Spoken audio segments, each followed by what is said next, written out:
OBC नेते प्राध्यापक लक्ष्मण हाके यांनी सोलापुरात आयोजित पत्रकार परिषदेत मराठा आरक्षण आंदोलनाचे नेते मनोज जरांगे पाटील यांच्यावर जोरदार टीका केली.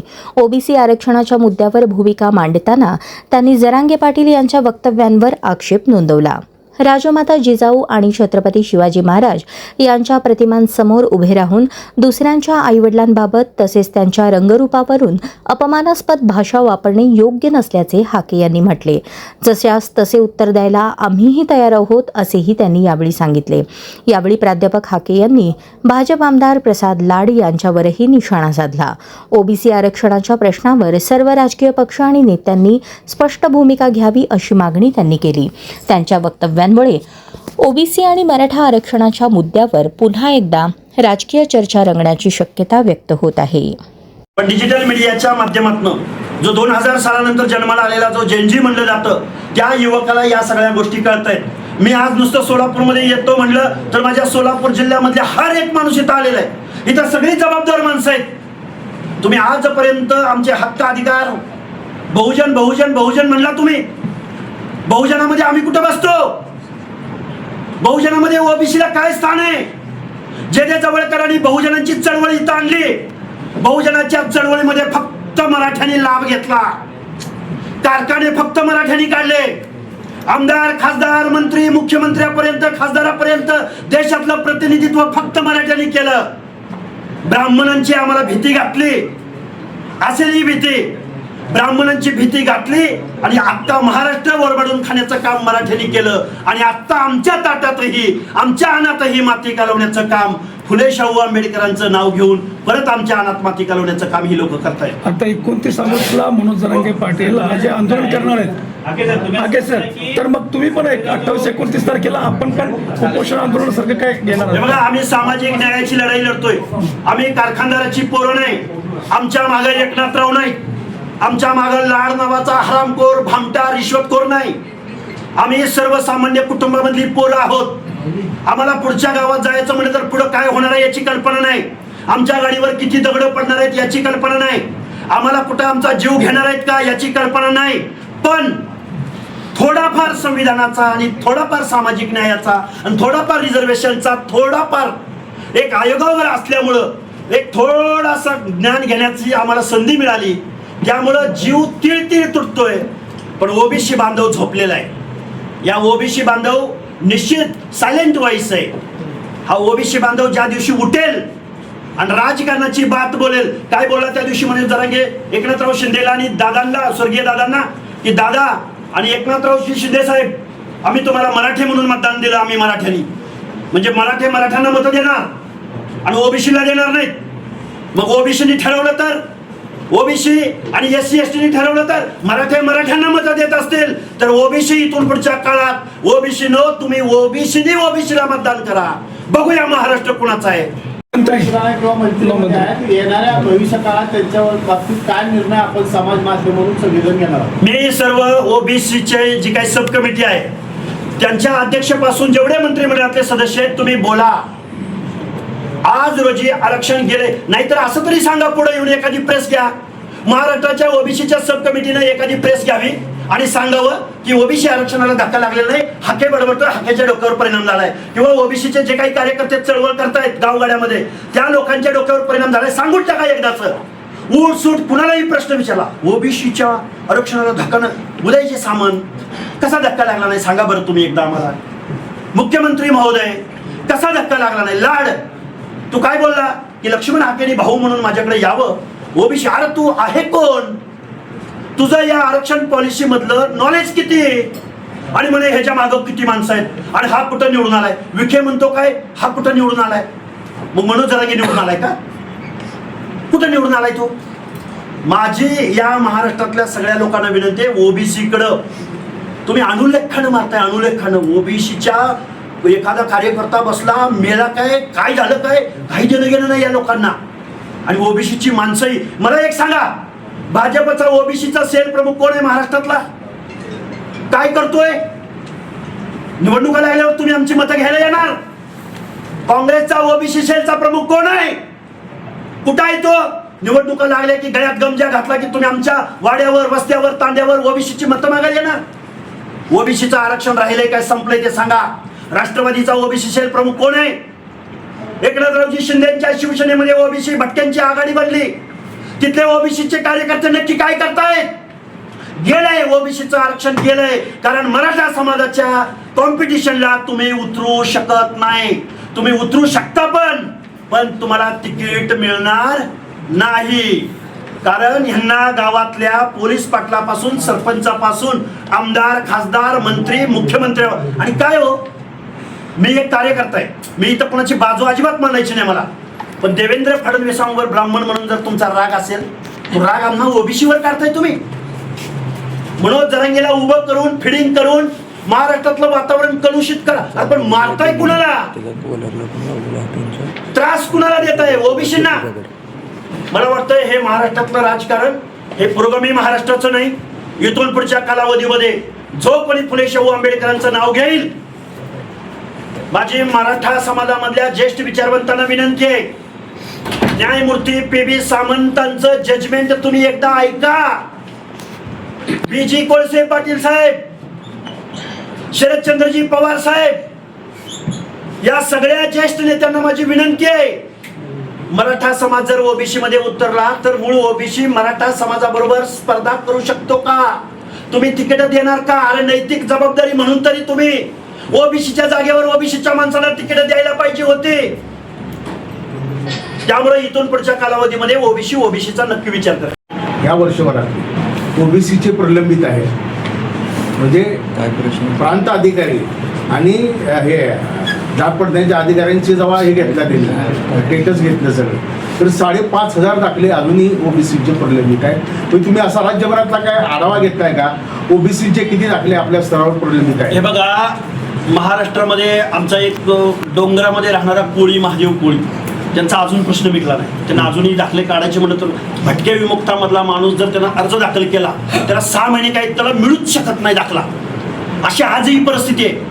पण मला काय म्हणायचं आहे, मी एक आयोगावर काम केलेला आहे, मी माजी सदस्य आहे, मला ह्या सगळ्या गोष्टी माहिती आहेत. ह्यांना असं डायरेक्ट पुढच्या एंट्रीने ह्यांना आरक्षण मिळत नाही, सर्वोच्च न्यायालयाच्या निर्णयाचं उल्लंघन ठरतंय. हे महाराष्ट्रातल्या सगळ्या पुढाऱ्यांना माहिती आहे, A to Z. मग यांनी काय सुरू केलं की कुणब्याचं काय ना एक डॉक्युमेंट आणायचं. गावात एका आडनावाच्या माणसाचं डॉक्युमेंट मिळालं की दुसरं फेक फर्जी अकाउंट. तो मनोज जरांगेचं पत्रकार परिषदेमध्ये अंतरवलीमध्ये त्याने ज्या दहीतोंडे का काहीतरी माणसाचं सांगितलं ना, दहीहंडे, अरे बोगस डॉक्युमेंट महाराष्ट्राला दाखवली, बोगस. ती डॉक्युमेंटच डुप्लिकेट होती. आता काय करावं बरं? हे बघा, महाराष्ट्रामधल्या सत्ताधाऱ्यांनी आता येण केन प्रकारे मराठा समाज बघा 2 लाख दाखलेत, 2 लाख, आणि फक्त काही हजारामध्ये पेंडिंग आहे. आणि ते काही नगरसेवकांपासून, सभापतीपासून जिल्हा परिषद सदस्यांपर्यंत आहे. मग आता दबाव टाकून हे जे रद्द झालेले आहेत, म्हणजे जो माणूस रद्द करेल त्याच्यावर दबाव, प्रेशर क्रिएट करण्यासाठी हे सगळं संविधान विरोधी, जात बदलून आरक्षण चोरणं, याला आरक्षण चोर म्हणतात. आरक्षण चोर. मनोज जरांगेला मला सांगणं आहे, मनोज जरांगेला, तू ज्या त्या दहीतोंडेचं जे दाखवलं ना, तू खरा जर मराठ्याच्या पोटचा असेल तर ते दाखले खरे आहेत म्हणून फक्त सांग. कारण कास्ट स्क्रुटिनी समितीनं ज्यावेळी त्या दहीतोंडेची वंशावळ जी काय दहीतोंडे वंशावळ दाखवली, ती वेगवेगळ्या नावाची. यशवंतचं काय केलं त्यांनी? हनुमंत केलंय, हनुमंत यशवंत केलंय. म्हणजे हनुमंत आहे हे मोडी लिपीचं ट्रान्सलेट करणाऱ्या 4 लोकांनी सांगितलं की हे हनुमंत आहे, आणि एका माणसानं सांगितलं की यशवंत आहे. म्हणजे तू दाखले सुद्धा खडाखोड करून तुम्ही जाती बदलून घेणार. अरे सामाजिक मागासले पण हे जन्मानं आलंय, जन्मानं. आम्हाला आमच्या शेकडो वर्षाच्या काळात आमच्या ओबीसी भटक्यांच्या लोकांनी तो सामाजिक दुजाभाव सहन केलाय, म्हणून संविधानानं आम्हाला आरक्षण दिलंय. तू आमच्या या 18 पगड जातीमधल्या कुठल्या जातीमधला सामाजिक दुजाभाव सहन केला तेवढं आम्हाला सांग. मुख्यमंत्री महोदयांना आम्हाला प्रश्न विचारायचा आहे. दौंडच्या नगराध्यक्ष जगदाळे कुटुंबियामधल्या जगदाळे कुटुंबियांचं ब्लड रिलेशन हे नेपाळच्या राजघराण्याशी आहे. त्या जगदाळे कुटुंबियानं किंवा आमच्या फलटणच्या शिवांजली भोसलेनं किंवा आमच्या कोल्हापूरच्या महापौर रूपराणी निकम यांच्या कुटुंबानं कोणता सामाजिक दुजाभाव सहन केला असेल? आमच्या बलुत्या मधला कुठला नाविकाचा व्यवसाय तुम्ही केला? तुम्ही मेंढपाळीचा व्यवसाय केला? तुम्ही जातं घडवण्याचा व्यवसाय केला, तुम्ही कोणता व्यवसाय केला म्हणून तुम्ही ओबीसी मध्ये आला आहात? मुख्यमंत्री महोदय, ओबीसीची ही अख्खी कायनात तुम्ही एका चौथी नापास माणसाच्या सांगण्यावरनं आमचं अख्खं ओबीसीचं सामाजिक न्यायाचं जहाज समुद्राच्या बुडाला तुम्ही घेऊन गेलेले आहात. तुमचा खरा DNA जर ओबीसी असेल तर तुम्ही आम्हाला पुढे येऊन सांगचाल की ओबीसीचं आरक्षण आज संपलंय, राहिलंय, डुबलंय का बुडलंय? ह्याचं उत्तर आम्हाला फक्त तुम्ही द्या. ओबीसी सुप्रीम कोर्टाच्या भाषेत शासन कर्ती जमात असलेला मराठा समाज जर ओबीसी मधून सर्टिफिकेट घेऊन उद्या निवडणुकांना उभा राहिला, उद्या शिक्षण आणि नोकरीच्या एंट्री पॉइंटला आला, तर त्याच्या स्पर्धेमध्ये आमचा हा तारुणारू गावगड्यात एक एक एक एक घर असलेला वेगवेगळा विस्थापित असलेला समाज कशी स्पर्धा करू शकेल बरं? साताऱ्याचा जिल्हा परिषद अध्यक्ष जशा त्या शिंदे मॅडम झाल्या आमदारांच्या पत्नी, कसा आमच्यातला एखादा ओबीसी कोण निवडून गेलं नव्हतं तिथं ओबीसी माणूस? भाजपला दुसरा ओबीसी माणूस दिसला नाही? कसा त्यांच्या बरोबर इलेक्टिव्ह मेरिट? एक मंत्री मला बोला, सर जर आम्ही तिथं तिकीट दिलं नसतं तर ते निवडून आलं नसतं. अरे आम्ही निवडून येऊ शकत नाही म्हणूनच आम्हाला आरक्षण दिले ना दादा. अरे इलेक्टिव्ह मेरिट ऑलरेडी त्यांच्याकडे आहे ना. मग इलेक्टिव्ह मेरिट, अरे आरक्षणाचं मूलभूत तत्व काय सांगतं? ज्यांचं प्रतिनिधित्व नाही, ॲडिक्वेट रिप्रेझेंटेशन नाही, त्या समूहाला पुढे घ्या. मराठा समाज जिल्हा परिषदेमध्ये नाही, पंचायतीत नाही, नोकऱ्यांमध्ये नाही, पोलीसमध्ये नाही, महसूलमध्ये नाही, राजकारणात नाही, मुख्यमंत्री पदावर नाही, अर्थमंत्री पदावर, महसूल मंत्री पदावर, कुठं नाही मराठा समाज. कसा झाला मागास समाज? आणि मराठा समाज मागास झाला असेल तर पुढे कोण गेला? म्हणून आमचं ओबीसीचं आरक्षण संपलेलं आहे. आमचा ओबीसी बांधव सुस्तपणे निद्रित अवस्थेमध्ये आहे. आम्ही जीवाच्या आकांतानं ओबीसीला जाग करायचा प्रयत्न करणार आहोत. तो प्रसाद लाड म्हणतो की हाकेच्या मागे 4-5 माणसं नसतात. त्या प्रसाद लाड हरामखोर भामट्याला सांगा, तुमच्या भाजपचा DNA भाजपला भटाबामणांच्या गल्ल्यामधून वाडी वस्ती तांड्यावरती घेऊन जायला ओबीसी, माधव आणि भटके विमुक्त जाती जमाती आहेत.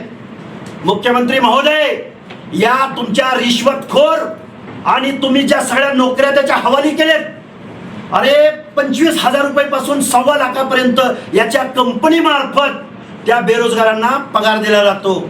आणि आम्ही इकडं नोकऱ्या, शिक्षण, आरक्षण, आमच्या SC बांधवात अशी रस्त्यावरची लढाई चालू झाली. अरे तुम्ही ज्या बँकेत चेक घेऊन चाललाय ती बँक ऑलरेडी दिवाळखोरीत निघाल्या. नोकऱ्या राहिलेत कुठं? हे संविधान वाचवायचं असेल, पंचायत राज मधल्या आपल्या जागा, आपले हक्क अधिकार वाचवायचे असतील तर ओबीसी बरोबरच BJNT बरोबरच ST बरोबरच SC, आरक्षणाच्या दायऱ्यामधल्या सगळ्या लोकांनी पुढे आलं पाहिजे. नाहीतर जरांगे सारखा माणूस जर उद्या उभं राहिला, आंदोलन केलं की मागणी पूर्ण होते, हे जर असा जर नेरेट या महाराष्ट्रामध्ये गेला तर सामाजिक न्याय आज रोजी संपलेला आहे. हे मी जबाबदारीनं तुमच्या समोर बोलतोय. म्हणजे शासन पुरस्कृत प्रोग्राम आहे दाखले वाटण्याचा. अरे आमच्या भटक्यामधल्या, ओबीसी मधल्या, बलुत्या मधल्या, SC ST मधल्या, अल्पसंख्याक मधल्या एखाद्या माणसाने जर दाखला काढायला अर्ज दिला तर 6-6 महिने आम्हाला खेटे घालावे लागतात. आणि शासन म्हणतंय, शासन एक तहसीलदार आहे, त्या तहसीलदाराचा मी स्टेटस दाखवतो तुम्हाला. त्या तहसीलदारानंच ठेवलंय की ही कागदपत्र घेऊन या आणि दाखला घेऊन जावा. काय चाललंय नक्की?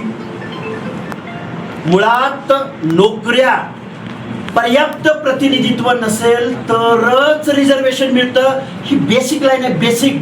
राज्य मागासवर्ग आयोग अलाउ करत नाही मराठा समाजाला ओबीसी मध्ये. सुप्रीम कोर्टाचं जजमेंट मराठा समाजाला ओबीसी मध्ये अलाउ करत नाही. पण कुणब्याचा दाखला खाडाखोड करून दाखला, ते निर्गम बुक असतं त्याच्यामध्ये, अहो शाळेमधलं 6वीपर्यंतची शाळा असते, त्या शाळेमध्ये जाऊन दप्तर हिसकावून घेऊन त्याच्यामध्ये मराठा समाजाच्या समोर पुढं जागा असेल तर कुणबी. अरे निर्गम बुक असेल किंवा वेगवेगळी दप्तर असतील, त्या दप्तरामध्ये खाडाखोडी केलेत. कारण महाराष्ट्र यांच्या हातात आहे. सरपंचापासून तहसीलदारांपासून ते वेगवेगळ्या पदापर्यंत यांची सगळी माणसं आहेत. आता ते सामंत साहेब म्हणतायत आम्ही बघून घेऊ, असं होणार नाही. म्हणजे तुम्ही दबाव टाकताय. जात पडताळणीची जी काही कमिटी आहे तिला न्यायिक अधिकार आहेत, त्यांच्यावर दबाव टाकताय. म्हणजे आता जरांगेनं जी रॅली सुरू केली जे काही इशारा बिशारे देतायत, अर्वाच्य भाषेत बोलतायत, तुम्ही शासनावर दबाव टाकताय. म्हणजे एक वेगळं काही या लोकशाहीमध्ये एक वेगळं काही सत्तास्थान निर्माण झालं की काय? आणि अशा पद्धतीचं होत असताना सत्ताधारीही काही बोलत नाहीत आणि विरोधातलेही काही लोक बोलत नाहीत. आणि दुर्दैवानं खेदाने नमूद करतो की ओबीसीचे 9 मंत्रीही काही बोलत नाहीत. या 9 मंत्र्यांनी एकदा या ओबीसी बांधवांना येऊन पुढे सांगावं. वेगवेगळ्या समाजातले हे मंत्री आहेत, त्यांनी पुढे येऊन सांगावं हाके बोलतोय ते चुकीचं बोलतोय असं तरी सांगा एकदा. हाके साहेब, एक प्रश्न आहे. मागच्या आठवड्यात सोलापूर आपण काढून घेतलेत. आता आमची पोरं कुठेतरी MPSC ला, कुठेतरी शिक्षणात, नोकरीत VJNT मध्ये NT3 मधनच घेतात ना. 27% 3.5%चा क्वांटम धनगर समाजाचा आहे.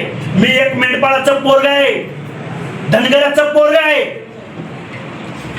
हे पोरग म्हणतंय की या 27% आणि वरच्या 2 SPCच्या या 29% या सामाजिक न्यायासाठी तुम्हाला आम्हाला झटावं लागल, भांडावं लागल. ही दायित्वाची भावना आहे. आपल्यासारख्या समदुःखी माणसांच्या अनाथ माती काढवली जाते हे बघवत नाही. म्हणून तर आंदोलनात उतरलोय. एसटीचा आम्हाला सूट मिळणार आहे, पण अंगावरची कपडे काढून घेतल्यावर सूट आपल्याला काय मिळून फायदा त्याचा? त्यामुळे आज रोजी आपल्या ताटातलं आरक्षण वाचवणं हे गरजेचं आहे. आता इथं उभे राहिलेले सगळे बांधव कोण आहेत, किती संख्या आहे बघा. त्यामुळं आज रोजी ही लढाई फक्त ओबीसीची नाही, ही लढाई फक्त VJNTची नाही, ही लढाई SC बांधवांची, ही लढाई ST बांधवांची आहे. आरक्षणाच्या दायऱ्यामधल्या सगळ्या लोकांची ही लढाई आहे.